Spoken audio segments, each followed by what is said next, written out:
Now, because of this evolution in technology and these different types of hacks, we have more malicious activity that's starting to take place. And we see those among some of the more prominent types of attacks, which include denial of service attacks. We also have cases and reports of stock manipulation being done through different types of hacks. Also, ID theft and credit card theft. This is probably the one that we see almost daily in the news.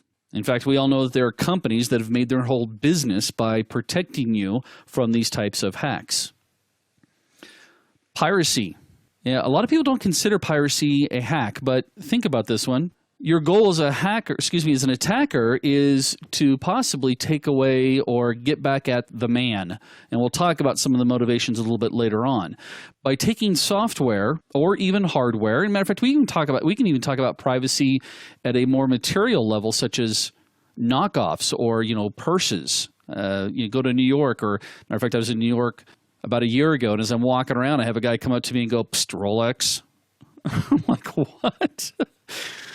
And obviously their gain here is through this type of piracy is both monetary as well as, putting it to the man, which would be also another way of looking at our theft of services. By the way, when it comes to piracy, and I always love relating my little stories, but one of my favorite things to hear about is, I always get that phone call from a relative that's usually it starts with, "Hey, Uncle Dale," and yeah, I've even had neighbors, that come over and say, "Hey, can you come over and take a look? My computer's kind of running funny." And so I'll go over and I'll take a look at it, or I'll get in remotely and take a look at their machine. And I sit there and I go, "So how did you end up with a corporate edition of Norton Antivirus, considering you're just a home user?"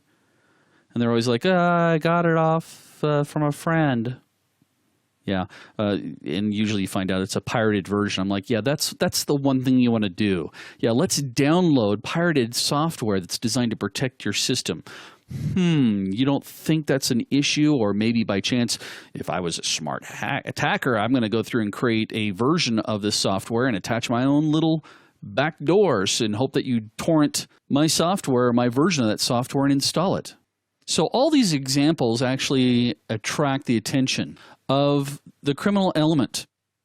And again, when we talk about crime, it's not necessarily, looking at trying to steal money, except for that's usually the big one, but we're typically looking for data. And again, your system as being a resource, or maybe your network infrastructure as being a resource. There's one more, and that's vandalism. And typically this is digital vandalism. Not that I'm going to, hack your machine and have it start spray painting your office, start tagging. But the vandalism, as I mentioned before, if I can somehow deface, think about this one. If certain people could get a hold of Microsoft's website, I'm sure you could imagine the fun that they would love having with that. Now, these type of actions are so common today, we don't hear them reported of very often anymore. I remember back in the day when it was very, very easy to do, and we would see almost daily reports of someone's website being manipulated or vandalized. Some other famous hacks that we can talk about real quick here. Back in 1988, there was a gentleman by the name of Robert Morris. He actually was the one who created what they refer to as the very first worm. And we'll talk about worms in another course here, the difference between those and a virus. But this particular worm was actually created for a prank. He'd actually designed the worm to go through and count the number of systems connected to the internet. But because of a design flaw that he had, the worm actually ended up replicating. And it replicated very, very fast and indiscriminately. And as a result, it went around like crazy. And he was actually caught. He was convicted under the 1986 Computer Fraud and Abuse Act. He didn't serve any jail time, as I recall, but I think he did have to do some community service. Probably something not to do with computers, huh? Anybody remember the Melissa virus back in 1999? This particular virus was very notorious for those of us that were around, and for those of you guys that weren't born. There was this really bad virus. This was actually an email virus that was designed to go through and email itself out to every user inside of an infected machine's address book, and then delete files on that system.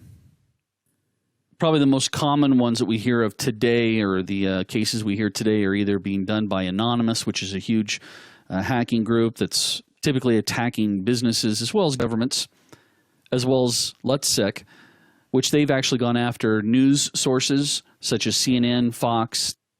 And what's kind of interesting when we talk about these newer attacks is, have you noticed something of interest here, is that whenever we hear of an attack, it's not that we found them today. It's always our systems were attacked 3 months ago. So whenever you hear in the news that someone's been attacked, or we have not been attacked, they just may not know about it yet.